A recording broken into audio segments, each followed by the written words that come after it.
Hello mga kaibigan, maligayang pagdating sa aking channel. Ngayon ay narito ako sa mga balita tungkol kay Tagbabuyak Ustan at Engin Akyurek.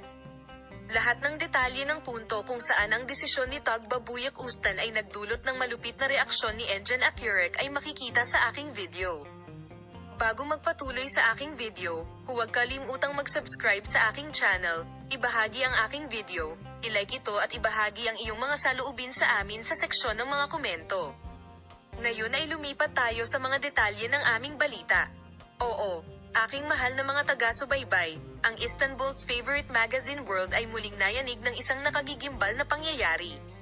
Si Tugbabuyak Ustan, na itinuturing na isa sa pinakasikat at matagumpay na aktor ng Turkey, ay nagpahayag na nagpasya siyang wakasan ang kanyang karera. Pagkatapos ng hindi inaasahang desisyong ito, isang malupit na tugon ang dumating mula kay Engin Akyurek, na kilala bilang kanyang malapit na kaibigan at katuwang. Ang Tugbabuyak Ustan ay nasa larangan bilang isa sa mga bituin ng Turkish telebisyon at sinehan sa loob ng maraming taon. Kilala sa kanyang kagandahan, talento at tagumpay, si Buyak Ustan ay may maraming tagasunod sa kanyang matagumpay na pagganap sa maraming serye sa TV at pelikula. Gayunpaman, ang mahusay na superior, na tahimik kamakailan, ay nagsabi ng mga sumusunod sa press conference na kanyang ginanap. Gusto kong pumasok sa isang bagong panahon sa aking karera. Dahil dito, nagpasya akong tapusin ang aking pag-arte. Ito ay isang mahirap na desisyon para sa akin. Ngunit naghahanap ako ng mga bagong proyekto at pagkakataon.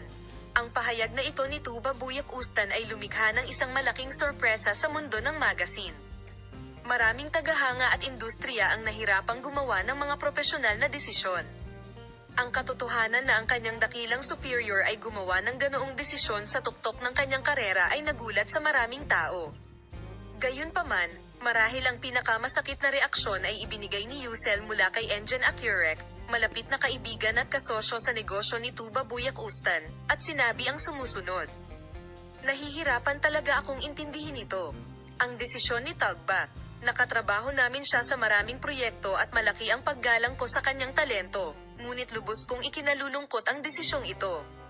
Ang tugon ni Tugbabuyak Ustan sa reaksyong ito mula kay Engin Akyurek ay nasa aking susunod na video. Paalam, makita ka sa mga bagong video.